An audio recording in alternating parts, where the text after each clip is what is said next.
तुरुल गाजी के बेटे उस्मान ने खिलाफत उस्मानिया की बुनियाद रखी थी। ये बड़े तगड़े और पक्के मुसलमान थे। इन्होंने 625 साल तक अपने असूलों के मुताबिक हुक्मरानी की और खिलाफत चलाई। मुसलमानों और इस्लाम का झंडा इन्होंने हमेशा बुलंद रखा। जंगें लड़कर बहुत सारे इलाके फतह किए और इस्लाम को बेशुमार इलाकों तक फैलाया। लेकिन इसके बाद फिर सल्तनत उस्मानिया पर ऐसा जवाल आया कि तुर्क कौम को मुआहदा लवाज़न में जकड़ दिया गया और 100 साल के बाद अब वो मुआहदा खत्म होने जा रहा है। जब उस्मानिया खिलाफत का खात्मा हुआ तो बरतानिया ने अपने इत्तेहादियों के साथ मिलकर तुर्की को मजबूर किया कि वो अपनी हदूद के अंदर ही बंद हो जाए और कुछ शराइत रखी गई जिनको आज भी फ्रांसीसी पार्लियामेंट में तहरीरी तौर पर महफूज रखा गया है।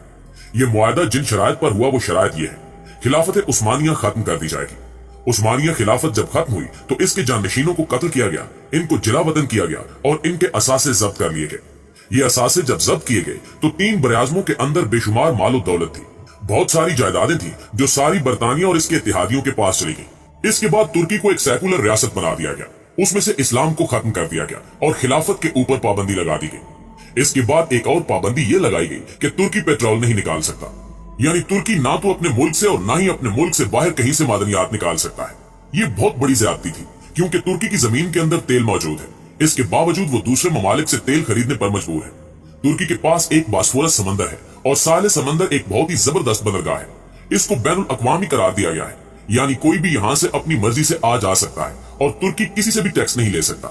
दोस्तों, ये बहुत बड़ी पाबंदी थी जो तुर्की पर लगा दी गई। नहर सुएज को दुनिया भर की तिजारत की रीढ़ की हड्डी समझा जाता है। इसी तरह बास्फोरस तिजारत के हवाले से दूसरी सबसे अहम जगह है और आने वाले वक्त में ये पहले नंबर पर आ जाएगी।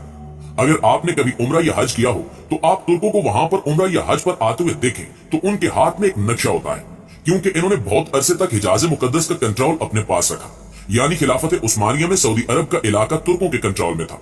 तुर्क कौम ने कई 100 साल तक मदीने और मक्के में आने वाले लोगों की मेजबानी की। इस जगह से इनका इतना ज्यादा उनसे लगाव है कि जब भी सऊदी अरब वहां तब्दीली करता है तो मुआहदे के मुताबिक तुर्क कौम एक एक पत्थर वापस तुर्की ले जाकर एक बहुत बड़े म्यूजियम में संभाल कर रखते हैं, ताकि इन लोगों को याद रहे कि अल्लाह ने खाना काबा और मस्जिद नबवी की मेजबानी की जिम्मेदारी इनके पास 625 साल तक रखी थी। तुर्क मक्का या मदीना जाते हैं तो इनके पास नक्शा होता है और इन्हें इस नक्शे को देखकर पता चलता है कि कौन से सहाबा का घर कहाँ है। पिछले 100 सालों से तुर्क खाना काबा में अल्लाह ताला से रो रो कर ये दुआ करते हैं कि ए अल्लाह हमसे नाराजगी खत्म कर दे, जो मेजबानी का शर्फ हमें दिया था वो वापस दे दे।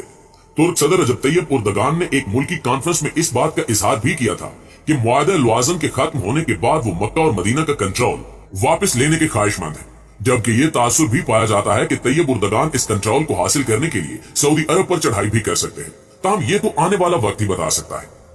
दोस्तों, इससे हटकर अगर गैर जानिबदार माहिरीन की राय ली जाए तो वो बिल्कुल मुख्तलिफ है। अगर बात की जाए पाकिस्तान की तो पाकिस्तान में सोशल, इलेक्ट्रॉनिक और प्रिंट मीडिया में तवील अरसे से तुर्की के मुआहदा लवाज़न के 100 साल पूरा होने के बाद मुआहदा खत्म होने और इसके नतीजे में तुर्की को मुकम्मल तौर पर आजादी हासिल होने की खबरें और तबसरे जगह जगह चले आ रहे हैं। तबसरे देखें तो आपको महसूस होगा कि मुआहदा लुज़ान वाकई 2023 में 100 साल मुकम्मल होने पर अंजाम को पहुंच जाएगा और तुर्की मुकम्मल तौर पर आजाद होते ही अपनी अजमत रफ्ता हासिल कर लेगा। लेकिन चंद माहिरीन कहते हैं कि ऐसी कोई दस्तावेज तुर्की, फ्रांस, अमेरिका, बरतानिया या दुनिया के किसी भी मुल्क में मौजूद नहीं है, क्योंकि हकीकत में ऐसी किसी दस्तावेज का सिरे से वजूद ही नहीं है। इन माहिरीन में से चंद एक ऐसे भी हैं जिनका ख्याल है कि 2023 में इस मुआहदे के खात्मे के साथ ही तुर्की अपनी जमहूरी हैसियत खत्म करके खिलाफत उस्मानिया को बहाल करने का ऐलान कर देगा। इसकी दलील कुछ यूं भी दी जाती है कि तुर्की ने जब खुद ही इस मुआहदे पर दस्तखत करते वक्त खिलाफत उस्मानिया की हदूद में वाक़ तमाम ममालिक यानी शाम, इराक, लबनान और सऊदी अरब को अलग अलग आजाद रियासतों के तौर पर तस्लीम कर दिया और ये तमाम ममालिक अब अक़वाम मुत्तहिदा के रुकन भी हैं, तो वो भला कैसे इन्हें दोबारा अपनी खिलाफत में शामिल कर सकता है। दूसरी अहम बात, तुर्की अब एक जमहूरी मुल्क है और इस जमहूरी मुल्क में तमाम इदारों का नज़्म नसर जमहूरियत या डेमोक्रेसी के असूलों के मुताबिक ही चलाया जाता है।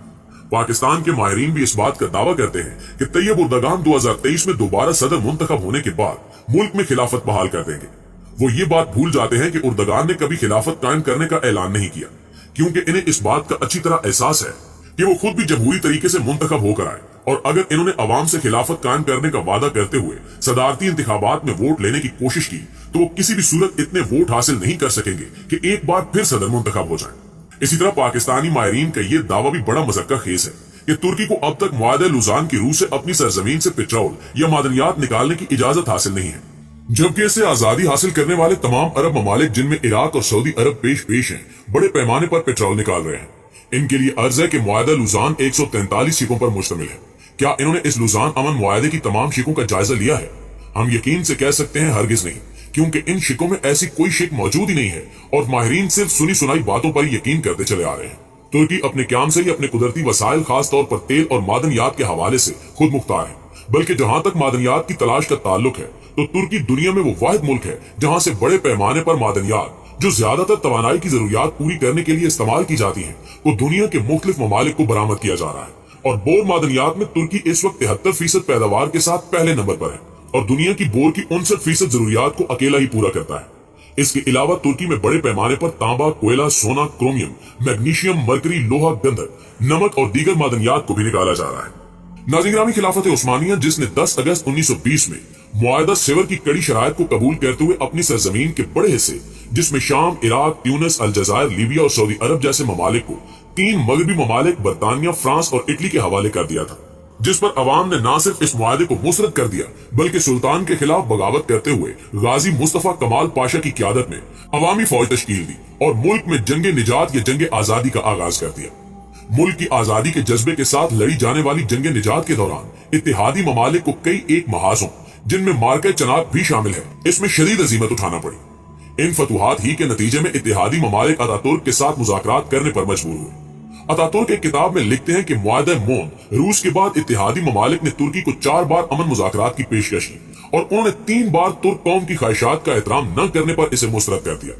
ताहम चौथी बार तुर्क कौम की ख्वाहिशात का एहतराम करने पर स्विट्जरलैंड के शहर लुजान में अमन मुज़ाकरात में शिरकत करने की हामी भरी, लेकिन इब्तिदा में इन मुज़ाकरात में तुर्की के लिए मुश्किलात खड़ी किए जाने पर इन मुज़ाकरात का बाइकाट कर दिया, जिस पर दोबारा से शुरू होने वाले कठिन मुज़ाकरात के नतीजे में जुलाई 1923 में लुजान के रोमन पैलेस में लुजान अमन मुआहदा तय पाया, जिसे उस दौर में तुर्क जुबान में लुजान सुलहनामा से याद किया जाने लगा। इस मुआहदे पर तुर्की, बरतानिया, इटली, फ्रांस, यूनान, रोमानिया, बल्गारिया, पुर्तगाल, बेल्जियम और यूगोस्लाविया के नुमाइंदों ने दस्तखत किए और उस वक्त से इस मुआहदे पर अमल दरामद जारी है और इसे खत्म करने के बारे में किसी फरीक ने आज तक रुजू नहीं किया।